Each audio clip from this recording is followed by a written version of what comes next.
మీరు టోటల్ ఉద్యమంలో ఉన్నప్పుడు పెద్ద ఎన్కౌంటర్ చెప్తే తీసుకున్నాను. పెద్ద ఎన్కౌంటర్ అంటే దాదాపు నేను 8-9 ఎన్కౌంటర్లకి వెళ్ళి బయటపడ్డా.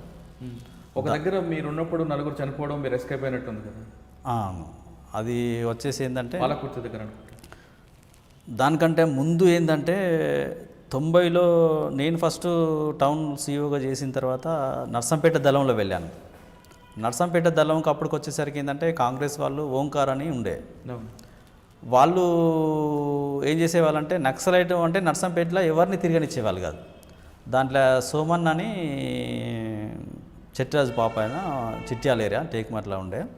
అప్పటికి తను సీఓ ఉండే నర్సంపేటకు, తర్వాత జిల్లా కమిటీ సభ్యుడేండు. ఆ దళంలోకి ఎవ్వరు పోవాలన్నా కూడా భయపడేటోళ్ళు.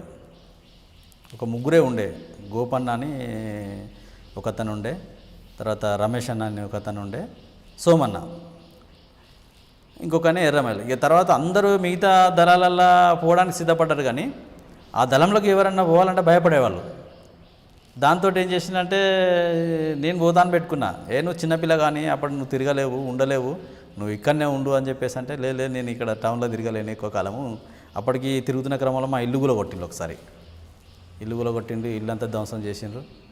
దాంతో ఏం చేసినామంటే ఒక 1 year నర్సంపేట దళంలో చేశా. నర్సంపేట దళంలో చేసిన తర్వాత ఏం చేసిందంటే ఆ తర్వాత ఏం చేసిందంటే నన్ను మళ్ళీ గన్పూర్ దళం చేసిండు. ఇప్పుడు పాలకుర్తి దళం అని తర్వాత పేరు మార్చిండ్రు, అప్పుడు గన్పూర్ దళం అని చేసిండు. గన్పూర్ దళంలో చేసిన తర్వాత ఆ సంవత్సరం ఇక్కడికి వచ్చాను నేను 93లో వచ్చిన తర్వాత ఒక దళ సభ్యుడు, అప్పుడు దళ సభ్యుడు ఉండే యాదన్న, తర్వాత జిల్లా సెక్రటరీ అంటూ, తన మ్యారేజ్ పెట్టుకున్నాడు. అంటే పార్టీలో ఉన్న అతను ఒక అమ్మాయిని పెళ్ళి చేసుకోవడానికి నిర్ణయించుకున్నారు. అయితే ఆ పెళ్లి కోసం మేము పోలే, 3 దళాలు కలుసుకోవాలి టైం అప్పుడు. అది జిల్లా కమిటీ సమావేశానికి పోవాలి. యాక్చువల్గా మేము ఇక్కడికి నర్సంపేటకు పోవాలి. దళం టూ ఎన్ని రోజులైనా నడుచుకుంటూ వెళ్ళాల్సిందే.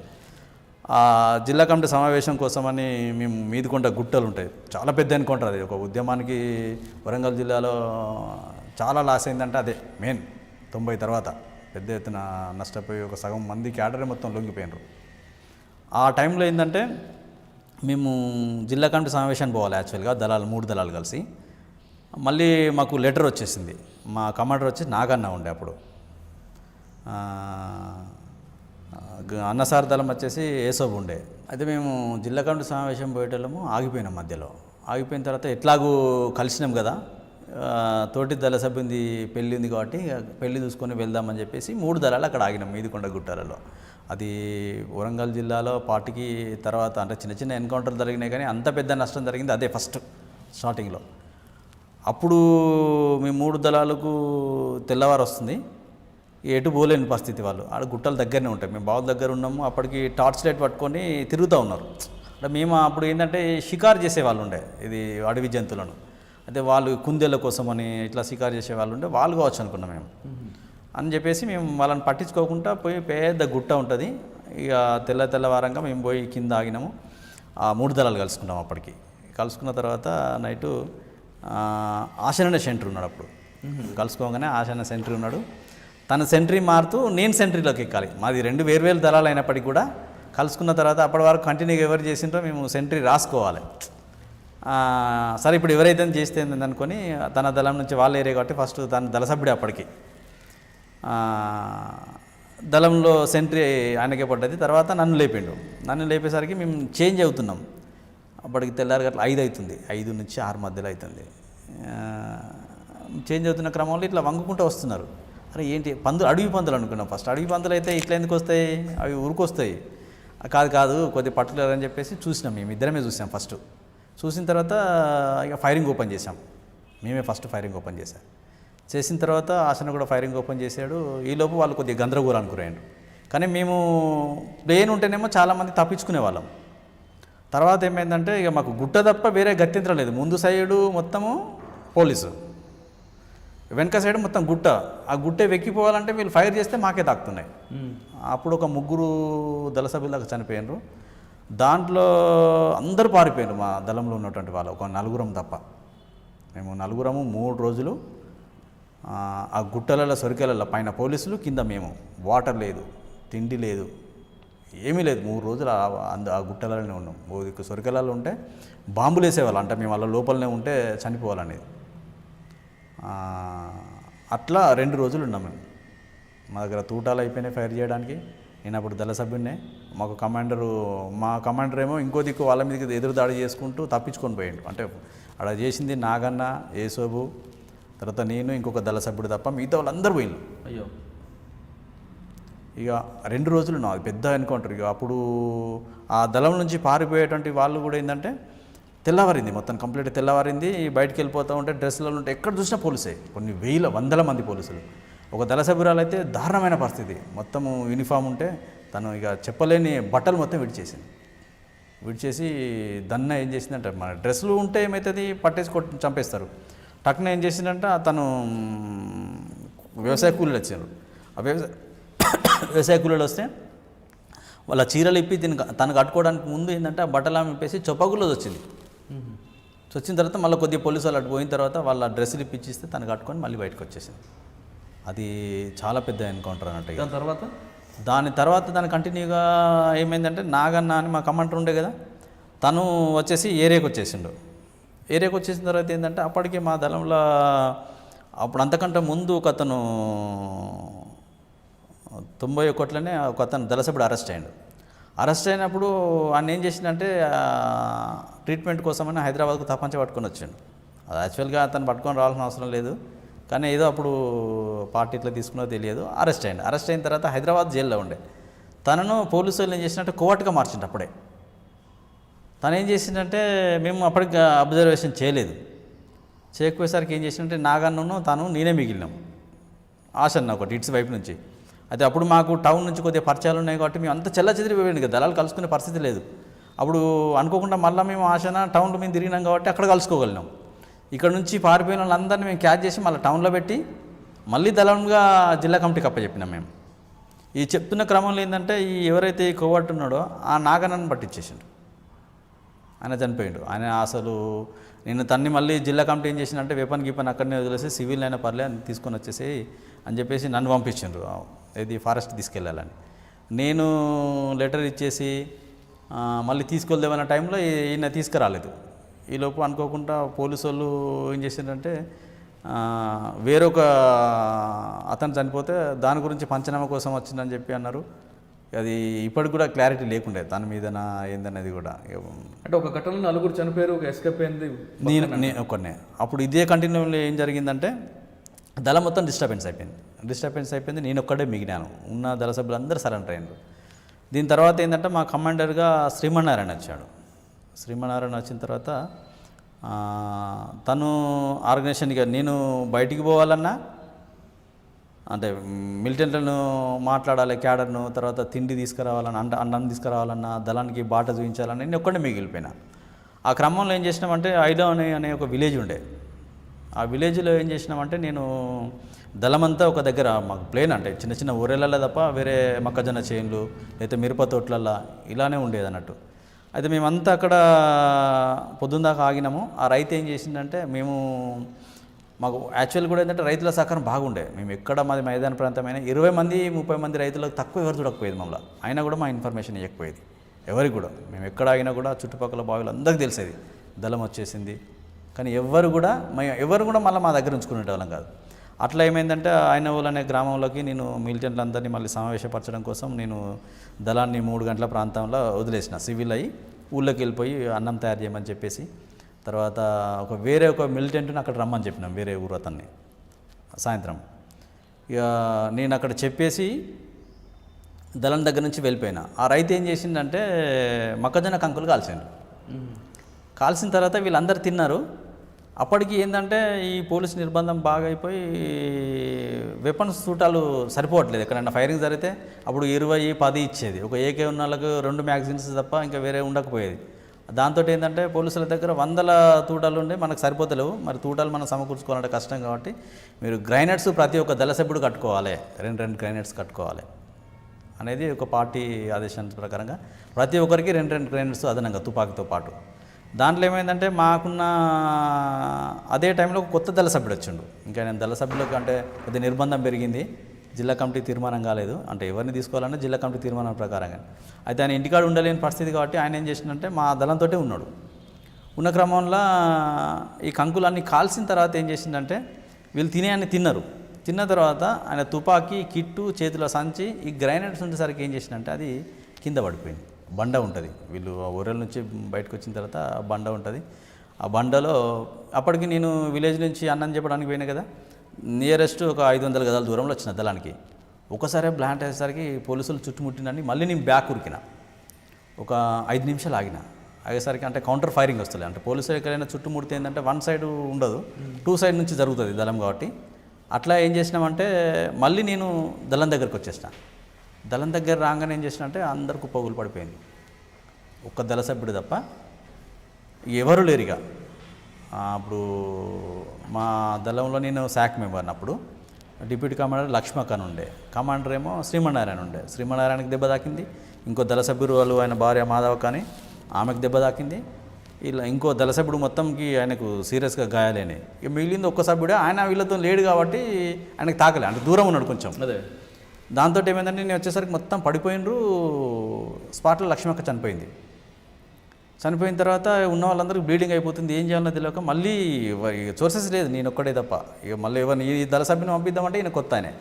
మళ్ళీ నేను విలేజ్లోకి వెళ్ళి ఒక జీబుని మాట్లాడి ఇంకొక మిలిటెంట్కి అక్కడ నేను టైం పెట్టాను కాబట్టి అతను కూడా తీసుకొని వచ్చి అతనికి ఇన్స్ట్రక్షన్స్ ఇచ్చాను అన్నట్టు. ఇక నువ్వు వీళ్ళందరినీ తీసుకొని ఆ జీప్ తీసుకొచ్చి నువ్వు వీళ్ళను తీసుకొని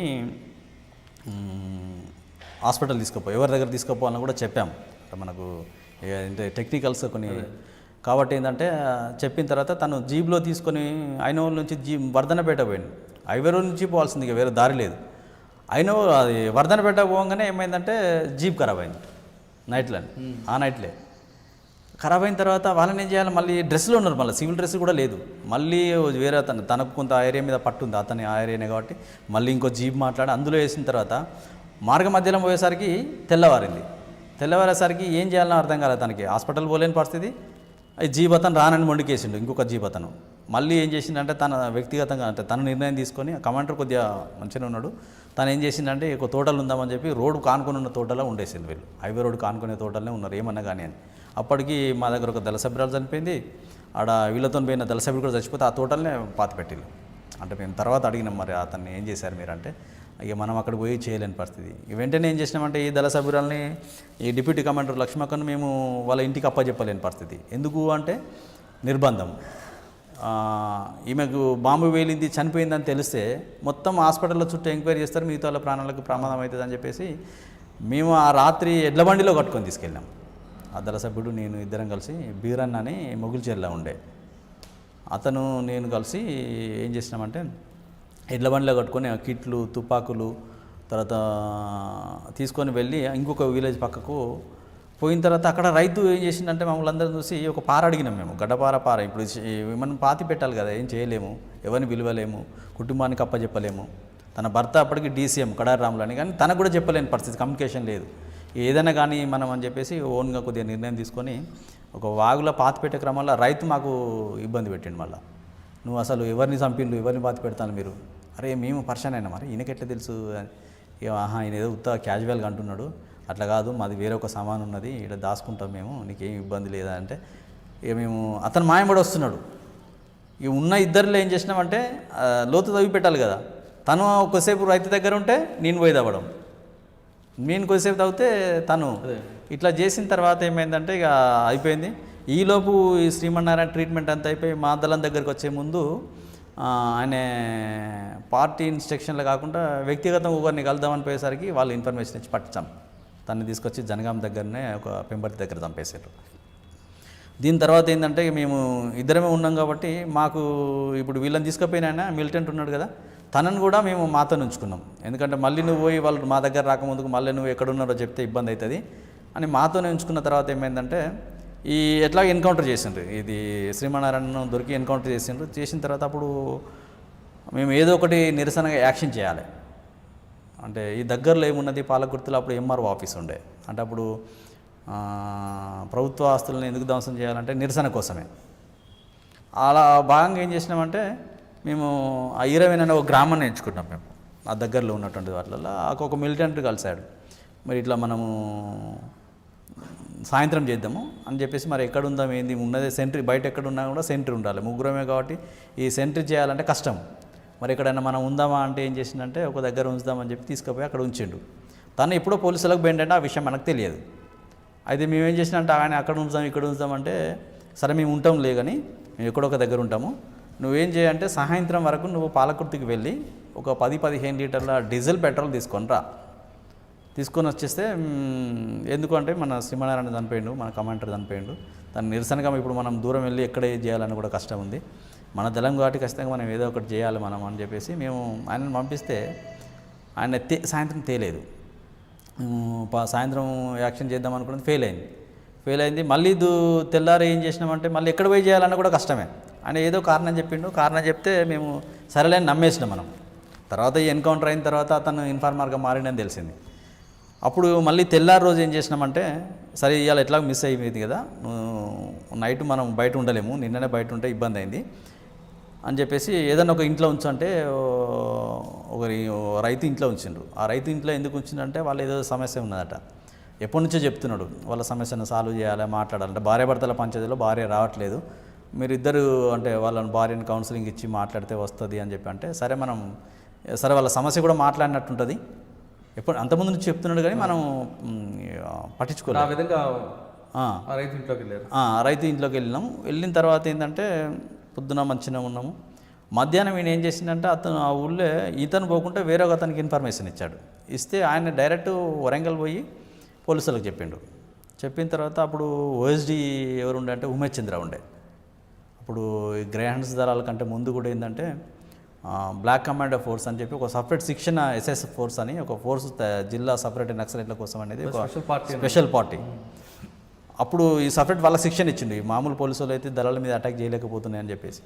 ఆ కొత్తగా తయారైనటువంటి టీం ఏంటంటే, మేము మధ్యాహ్నం 3 అయింది, పొద్దున ఉన్నాము, మధ్యాహ్నం 3 అయింది. 3 గంటలకు ఏం చేసిందంటే ఒక పోలీస్ జీప్ వచ్చేసింది ఊళ్ళోకి. జీప్ వచ్చేసిందంటే ఊరవతలకి వెళ్ళిపోయింది. అతను మళ్ళీ మనకి ఇంట్లో ఉంచిన మిలిటెంట్ చెప్పలే, ఆ రైతు చెప్పిండు. రైతు ఏం చేసిందంటే తను బావి కడుపు వేస్తున్న క్రమంలో ఇంట్లోకి వచ్చేసి, అన్న ఇట్లా పోలీసు వాళ్ళు వచ్చిండ్రు అంటే, మరి ఊళ్ళోనే ఉన్నారా బయటికి వెళ్ళిపోయారా అని చెప్పి అన్న తర్వాత, లేదు బయటికి వెళ్ళిపోయినంటే, అప్పుడు ఆ విలేజ్లో మనకు మంచి పట్టు ఉండే, అంటే అందరు సహకరించేది. ఎవరది? ఈరవెన్ను అనే గ్రామం. ఆ గ్రామంలో ఏంటంటే మనకు ఎక్కడ అయినా కూడా రైతులు ఎవరు కూడా మనకు ఎప్పుడు అది చేయలేదు. కాబట్టి ఏంటంటే ఈ ఇన్సిడెంట్ జరిగింది కాబట్టి, కమాండర్ చనిపోయింది కాబట్టి ఇట్లా తిరుగుతూ ఉంటారు, ఏదో ఒకటి జరుగుతుంది, ఊళ్ళో వెళ్ళిపోయింది కదా అని చెప్పేసి మేము ఉన్న తర్వాత ఏంటంటే సాయంత్రం 5 అవుతుంది. 5-6 మధ్యలో ఏం చేసిందంటే, మన దగ్గర ఎవరైతే ఈ మిలిటెంట్ మనలో వెళ్ళి ఉంచిండో వాళ్ళ అన్న వచ్చిండు. వచ్చేసి తమ్ముడు ఏడు అంటే, అన్న ఇంకా రాలేదు, మరి డీజిల్కి ఇట్లా తీసుకురాలేదు, పోయిండు వస్తారు కావచ్చు అంటే, సరే మనం ఇప్పుడు ఊళ్ళోకి పోలీసులు వచ్చిందని తెలిసింది కదా, బయటికి వెళ్దాం, మనము బయటనే తిందాము అని చెప్పేసి మేము అన్నాను. అంటే అప్పటికి వీళ్ళు ప్లాన్ ఉన్నా మాకు తెలియదు. అదే లేదు అన్న తమ్ముడు వచ్చేసరికి కొద్దిగా టైం పడుతుంది, మీరు ఉండండి అని చెప్పి మాకు పల్లికాయలు తీసుకొచ్చి ఇచ్చిండు. పల్లికాయలు తీసుకొచ్చి ఇచ్చిన తర్వాత మేము సరే తింటున్నాము. అప్పటికి ఏమనుకున్నామంటే, ఇక సర్లే 10 నిమిషాలకు మళ్ళీ అన్నాన్ని బయటకు తీసుకెళ్ళి ఎందుకు వెళ్ళాలి అని చెప్పేసి మేము తింటున్నాము. కొద్దిగా 6 అవుతుంది. అప్పుడు 6 అవుతున్న క్రమంలో ఇక మళ్ళీ ఊళ్ళో పోలీసులు వచ్చింది మాకు తెలియదు. మళ్ళీ ఫస్ట్ వచ్చి వెళ్ళిపోయినరు, రెండోసారి వచ్చింది మాకు తెలియక ఏం చేసినామంటే, ఇక మేము ఇంట్లో ఏదైతే ఇంట్లో ఉన్నామో సపరేట్ ఉంటుంది అన్నట్టు, మేము ఉండే రూమ్ సపరేట్ ఉంటుంది, 3 రూమ్లు ఉంటాయి అన్నట్టు. ఈ 3 రూమ్లోకి వెళ్ళి మధ్యలో రూమ్లోకి వచ్చేసిండు పోలీసులు. ఆల్రెడీ డైరెక్ట్ లోపలికి వచ్చిండు. అప్పటికి దాదాపు ఒక 300-400 మంది పోలీసులు ఊరు మొత్తం చుట్టుముట్టిండు, మేము ఉన్న ఇల్లు కూడా చుట్టుముట్టిండు. అప్పుడు ఏమైందంటే, ఈ రైతులు ఎవరైతే మనం మీ ఇంట్లో ఉన్నామో వాళ్ళని ఏం చేసిందంటే బయటికి తీసుకెళ్ళడం కోసం వచ్చింది, లేకపోతే మాకు తెలియకపో. ఇప్పుడు మా దగ్గర ఎవరైతే మిలిటెంట్ ఆయన వచ్చిండో, నేను తమ్ముని తీసుకొస్తా అని చెప్పి ఆయన వెళ్ళిపోయింది. ఇక మళ్ళీ రాలే. పోలీసు వాళ్ళు ఏం చేసిందంటే, ఈ ఇంటి ఓనర్స్ను బయటికి తీసుకెళ్తున్న క్రమంలో నేను టక్కున చూసిన తర్వాత అప్పటికి మాకు ఒక సంఘటన గుర్తుండే. ఇప్పుడు నిజామాబాద్లో ఒక ఎన్కౌంటర్ జరిగింది. అప్పుడు ఇట్లనే ఊర్లో ఉన్నటువంటి ఒక ఇల్లుని చుట్టుముట్టితే దళం మొత్తం చనిపోయి ఒక్కడే ఒక వారం రోజుల దాకా పోలీసులతో ఫైటింగ్ చేసి పెంట బొందులో దాచుకున్నాడు. అది మాకు అంటే దళాలకు చెప్తారన్నట్టు, ఎందుకు అంటే ఎట్లా తప్పించుకోవాలి. ఆ టక్న గుర్తు వచ్చేసింది.